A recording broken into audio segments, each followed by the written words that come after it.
80 books in every home by 2032. That's the aim of a Jamaican-born U.S. citizen who is on a mission to improve literacy in young girls around the world.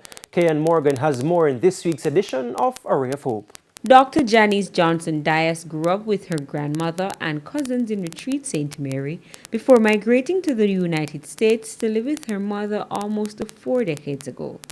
An associate professor of sociology at the John Jay College of Criminal Justice in New York, Dr. Dias says her humble beginnings played a major role in her upbringing. Our focus was to try to make sure that we can look out for our community.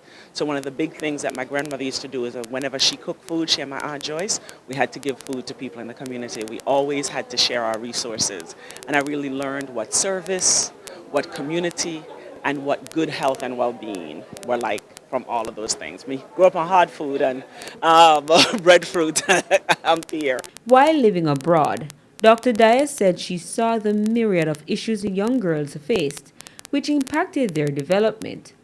Wanting to make a change, she launched the Grassroots Community Foundation. Poverty is really the burden that women and girls carry. And I really felt like it was really important that we started to pay attention to what was happening to women and girls, to make sure that they were growing up to be healthy, because they're the largest contributor of community health and well-being. 5 years later, and the initiative has launched training centers and camps in the U.S., Haiti, Ghana, and Jamaica. We train girls about their history, about how to stay healthy, how to protect their physical health and their mental well-being, and how to develop social action projects that really address the inequities that they see. The aim, she says, is to stack each household in these countries with 80 books by 2032.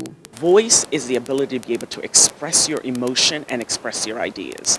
And we know that books do that. Once you have language, then you can have expression, and that expression helps you to be united with others. The initiative, which is the third staging in Jamaica, saw 1,700 books being donated to children in St. Mary in 2016.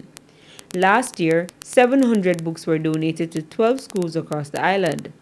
This year, 2,000 books, 1,000 of which are from Jamaican authors, were donated to 40 schools. She believes the books help children to better express themselves and imagine new possibilities.